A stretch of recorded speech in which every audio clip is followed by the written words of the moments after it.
Hi, everyone. I'm Christina Brown, and on behalf of the Restoration Collective of Catholic Speakers, I'm so excited to welcome you today to our online retreat entitled Come Be My Light. I'm a Catholic life coach, speaker, podcaster. I've been married almost 26 years to my lovely husband, Paul, and we together have raised 6 children, ranging from 25, 7. And today, as we enter into this time and this retreat, I want to focus on the virtue of charity, otherwise known as love, and how that is exemplified through our beloved saint, Saint Therese of Lisieux, and how we can follow her example to answer this call of discipleship to come be my light. As I speak today, I want to really relate back to the scripture in Matthew 5, and the verses here, 14 through 16, talk about and say, "You are the light of the world. A city set on a hill cannot be hidden, nor do people light a lamp and put it under a basket, but on a stand, and it gives light in the house. In the same way, let your light shine before others so that they might see your good works and give glory to your Father who is in heaven." I want to focus on that last portion, that verse 16, where it says, "Let your light shine before others so that they might see your good works and give glory to your Father who is in heaven." This is what St. Therese did. This is what she exemplified in her life. This was her being light. She let that light shine so that others could see Christ in her. She really focused on what we hear in the scriptures in 1 Corinthians 13 at the very end of that chapter. It talks about all of these things and how we need love, and that faith, hope, and love remain, but the greatest of these is love. St. Therese was such a great example of that. So what does light and love and St. Therese have in common? St. Therese coined this little way, all about doing these small acts with great love, seeing that every act was a chance to love God by loving her neighbor. This little way was what she promised to do throughout eternity. She wanted to be the light of Christ to all, to love them on earth, so that she could one day be with God in all eternity and shower down love upon us from heaven. What a gift we have in her. So this little way was an ordinary love, but it was made radiant by how she did it. St. Therese is known as being the little flower, and she came to holiness not through like these grand deeds. She wasn't this saint that went to the ends of the world and did some grandiose things that people wrote about or followed her to or exemplified. No, she was a cloistered nun that went into the convent at a very early age, died in her early 20s, and just served her sisters as best she could. Her little way was about doing these small acts with great love, seeing every day as a chance to love God through her neighbor. She did this through choosing to bite her tongue, to serve others without their knowledge, choosing silence over complaining. How many of us are challenged to do that? Or just not drawing attention to herself, staying silent when somebody else knew the answer, or letting someone else go first, or just holding back, even if she was misunderstood. What humility, what love is there in that? What she teaches us, though, is that we don't have to do these extraordinary things in our life. They can just be these little ordinary things, following her example of great love. By just living out our ordinary life in a very normal way, it becomes extraordinary through the love that we do these tasks with. They become powerful. Think of your regular life. How could you turn ordinary tasks into something extraordinary because of how you do them? Like the dishes, the laundry. Can you think about, Lord, help these people who I'm folding these pants for my husband, or this dress for my daughter, or these socks, I'm pairing them for my son, changing diapers, packing lunches, preparing dinner. All of these things become extraordinary when we do these with a type of love, when we're serving not begrudgingly or complaining, but giving it to the Lord. our ordinary hidden life becomes extraordinary. What about saying good morning to that person when you walk in the office that you might normally just pass by? What about smiling at the stranger in the grocery store or at the meat counter? What about praying for that person in the car next to you who's annoying you by their driving habits or cutting you off? Lord, just bless them today. These unnoticed acts of love are the way in our life that we take it from ordinary to extraordinary. St. Therese said, "My vocation is love." And this love is the light in the darkness that transforms the ordinary acts into offerings that just glorify God.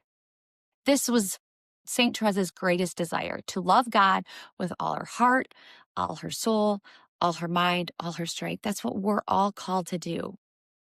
She was so confident, not in an arrogant way, but in God's love for her, that she believed with her whole being that he would take care of all things, despite her littleness. St. Therese is my oldest daughter's confirmation saint. And when I was asking her, like, what struck you about St. Therese, I'm giving this talk on her about being light, about her love, this virtue of charity that she possessed so well. And she said it was this thing, that St. Therese saw a vision of a staircase to heaven, and that if she just made one small move to move up the stairway, that God would come rushing down the stairs to her and carry her like an elevator to heaven. And that all she had to do was make this small, tiny movement to God, and he saw her effort and rewarded her by carrying her to heaven. And that just struck my daughter so much about, I'm just this littleness, this small person. I haven't done these great, extraordinary tasks. But yet, St. Therese is such an example to my daughter of how much Christ loves her as his own beloved daughter. It's just so beautiful how she could be confident of that and believe with her whole being and carry that out throughout her whole life of spreading and wanting to share that love, being Christ to others, just in these small ways that weren't even always visible. So charity was St. Therese's core mission. Little way is this way of charity, doing these small things with immense love. She's said that without love, deeds, even the most brilliant, count as nothing. This sounds a lot like the end of, like, back to 1 Corinthians 13, where it says, if we do these tasks without love, we are a sounding gong or a clanging cymbal, something that hurts our ears. And we see that in our lives, don't we? When somebody begrudgingly does something, like when our kids, oh, fine, I'll do this. And they just go and do, you can tell they're not wanting to, they're just grumbling and complaining. And I know I'm at fault for that too. Like, Mom, can you get this upstairs? But can I pause and go, let me love this person. Let me go down 2 flights of stairs to get that for them. Let me run that up to school for them. Let me just smile and say, sure, I can help you, honey. And respond that way. That is the little way of doing these little acts with great love. Her patience, St. Therese, was this hidden type of kindness at times, even when it was difficult. Remember, she was in this cloistered convent. She didn't see outside of the walls. Her service was to her sisters. That was her vocation to love. That was her arena, you could say. And she was often misunderstood. She wasn't able to always clarify what she wanted, being young, and the sisters didn't always see what she was doing. She was there to take care of them. She tried not to grumble and complain and just serve lovingly, like choosing to smile, choosing to pray for the ones that frustrate her. What great example is she to us? So here she is in this convent, in this cloistered arena, not seeing outside the walls, but yet this is what she became known for, this little way of great love. Do you know it was said that she was so uncommon within her convent that it was overheard on her deathbed when she was dying from tuberculosis that certain sisters were like, what is going to be said at her funeral? She hasn't done anything. But yet here we are today talking about her little way. Here I am giving a talk on how to exemplify love in the spirit of St. Therese, to be that light to the world. And she's become a doctor of the church through her coined phrase, through her coined work of doing small things, these little things with great love. How amazing is that? That they didn't think they'd have anything to say about her at her funeral, but instead, we are here talking about this and trying to emulate her by doing little things with great love. So this virtue of charity, this virtue of love, isn't always about emotion. It's about a decision to love as Christ loves. So St. Therese was obedient, and that was how she was light to the world. Her obedience flowered from trust. She surrendered completely to God, trusting his love for her, his constant taking care of her. She trusted completely in this profound and overwhelming love of God. She obeyed her prioress with gentleness and humility. She served her sisters by doing these menial or hidden tasks. She said that to pick up a pin for love can convert a soul. Can you imagine that? Small act of love could just bring someone else to Christ. I think about that a lot with my kids. Like, how can I put my phone down to be present to them, to be intentional, to look them in the eye and do that with love? How can I just be present to my husband, maybe hold his hand, maybe be that sense of comfort? How can I smile at that person in the store or give something to the person on the street in need, or just pray for the person that's annoying me rather than choosing to grumble or complain? Those acts, that's when those ordinary things become extraordinary, and they can be so profound that they could convert a soul to Christ. How beautiful and wonderful is that? So true obedience is not this blind compliance, but it's a luminous, the light, remember how to be a light? That luminous love, letting God's light shine through our own surrender, our own trust, our own giving up of our own will in order to serve with love. So we are called to be light to the world.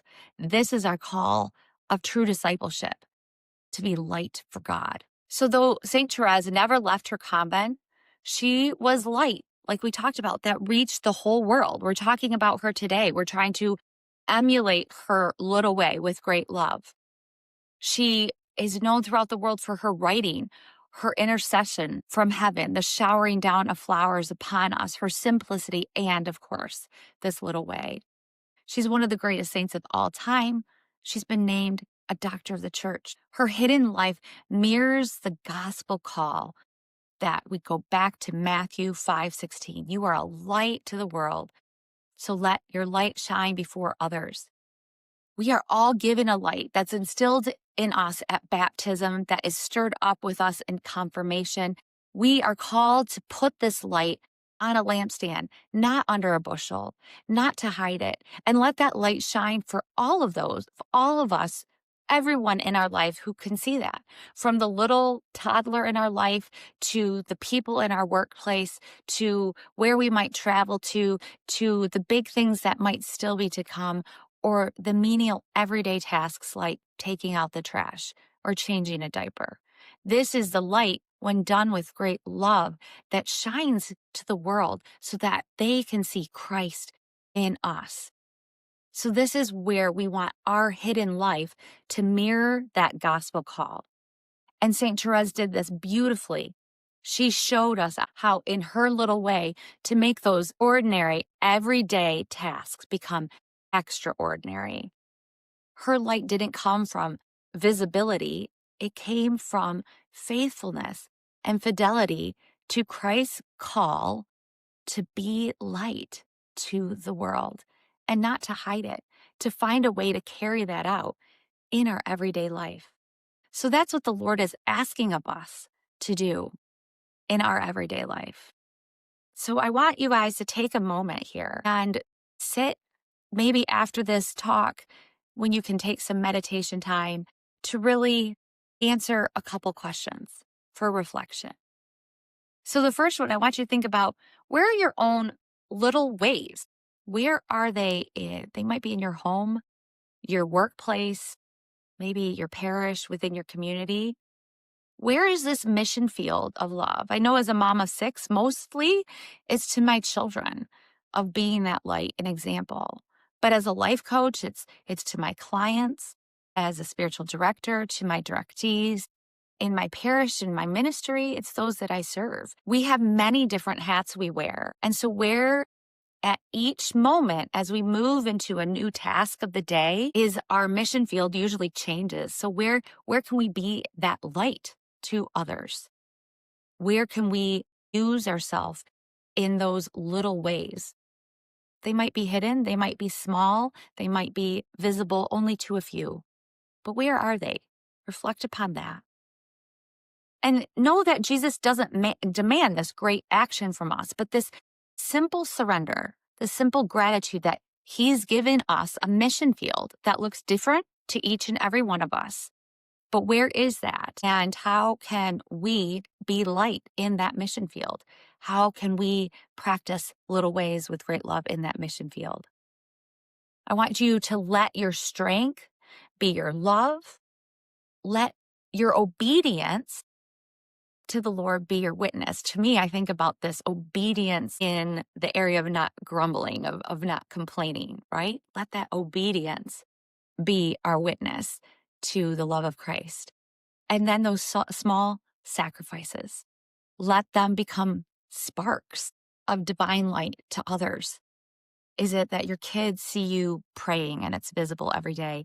Is it that you're able to do that act of service or go outside your normal routine to make a meal for someone in need or visit someone who just is lonely or just fold the laundry with loving care? Where's your mission field of love? Where can you exemplify light through your little way? So here's my challenge as I leave you today. Where is God inviting you to love more quietly?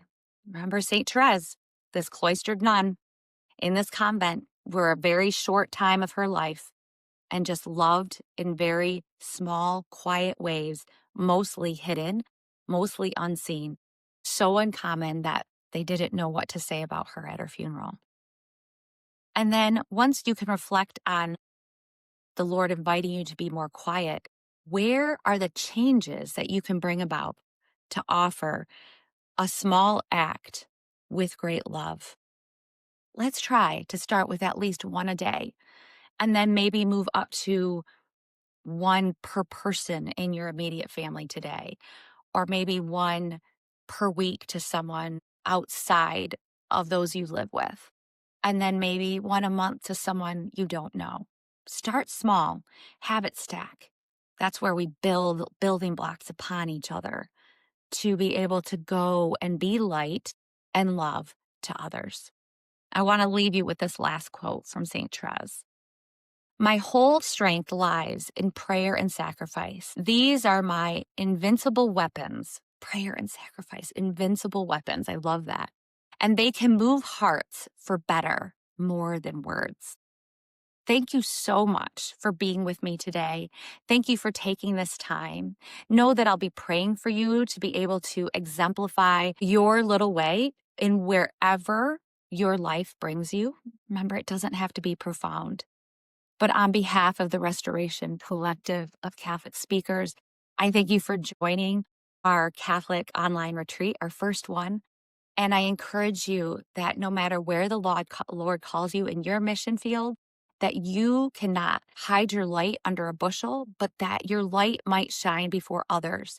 And therefore you can answer that call to discipleship that the Lord is giving us to come be my light. God bless you, friends.